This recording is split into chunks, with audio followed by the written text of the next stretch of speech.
Okay, so ready to dive into this deep dive on procrastination. Always ready. Procrastination, the thing we all know and maybe love a little too much sometimes. Yeah, that familiar friend. That's one way to put it. But we've got a ton of research here. A mountain of it. A mountain, exactly. Yeah. And we're going to try to figure out, how to actually like turn that procrastination into action. Yeah, how to actually get things done. Right, not just like checking things off a to-do list, but like actually making real progress towards goals. Exactly, yeah. So where should we start? I mean, we've got so much to cover. Well, the research really digs into the psychology behind procrastination, right? Like, it's not just laziness, there's a lot more going on there. Yeah, that's interesting. I've always kind of thought of it as like laziness, just not wanting to do the work. Yeah, but it's more complex than that, right? There are all sorts of mental barriers that can get in the way. Mental barriers. That's a good way to put it. Yeah, it's like these roadblocks in our minds that prevent us from taking action.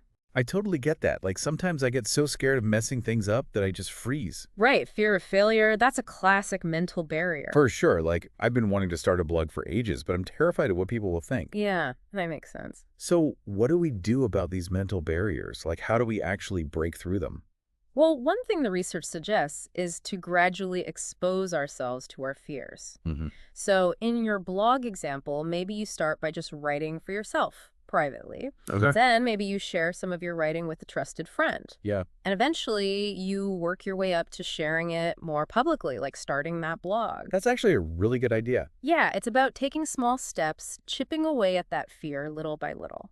Okay, so we identify the mental barrier, and then we start taking small steps to overcome it. Hmm. But then how do we actually take action, once we've kind of tackled those mental roadblocks? Yeah, that's the next piece, right? Yeah. And the research offers a bunch of practical strategies. Okay, like what? Well, one thing it talks about is breaking down large tasks into smaller, more manageable steps. Oh, I'm so bad at that. Yeah, it's a common struggle. I always end up with these massive to-do lists that just completely overwhelm me. Right, and that feeling of overwhelm can lead to more procrastination. Totally. So instead of write a blog post on your to-do list, you could break it down into smaller steps. Okay, so like what?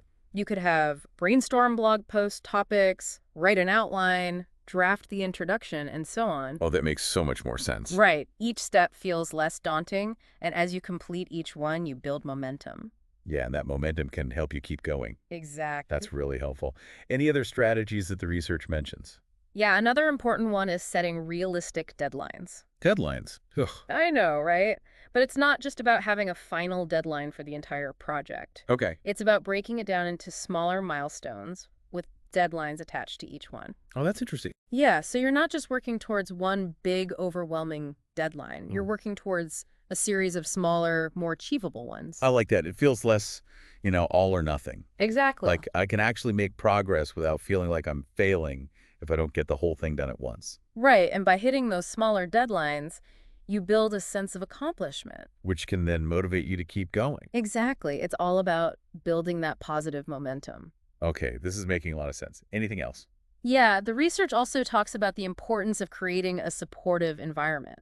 Like, what does that mean? Well, think of it as building a cheering section for your goals. A cheering section. I love that analogy. So it could be telling your friends and family about your goals so they can encourage you, Okay, or finding an accountability partner who's also working towards something big, that's a good idea. or even joining a group, either online or in person, of people who are working towards similar goals. I get it. So basically, surrounding yourself with people who will support you and keep you accountable. Exactly. The research suggests that having that kind of support system can make a huge difference. Makes sense, yeah. Okay, so far, we've got to understand those mental barriers, break things down into smaller steps, set realistic deadlines, and create a supportive environment. Anything else we should keep in mind? One more thing. The research talks about this concept called time inconsistency. Time inconsistency. Yeah, it's basically this tendency we have to choose immediate gratification over long-term rewards. Oh, I am so guilty of that. We all are, to some extent. Like, suddenly cleaning the kitchen seems so much more appealing than finishing that report that's due next week. Exactly. And that's time inconsistency at play. So how do we combat that? Well, the research suggests that being mindful of this tendency is key. Right. Like just recognizing those moments when you're prioritizing short-term pleasure over long-term goals. Makes And then reminding yourself of the bigger picture, the reason why you're working towards that goal in the first place. Yeah, like remembering that finishing the report will actually get me closer to my long-term career goals. Exactly. And remember, even small steps taken consistently can create incredible momentum. So true. Even just writing one paragraph of that report today is better than doing nothing. Absolutely every small step counts. This has been so helpful. We've learned about mental barriers, breaking tasks down, setting realistic deadlines, creating a supportive environment, and that tricky time inconsistency thing. What a crash course in conquering procrastination. I know, right?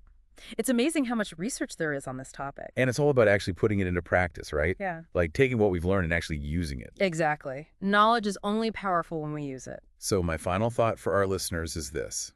What's one small step you can take today to move towards a goal you've been putting off? It might feel insignificant, but trust me, it's the starting point for real change.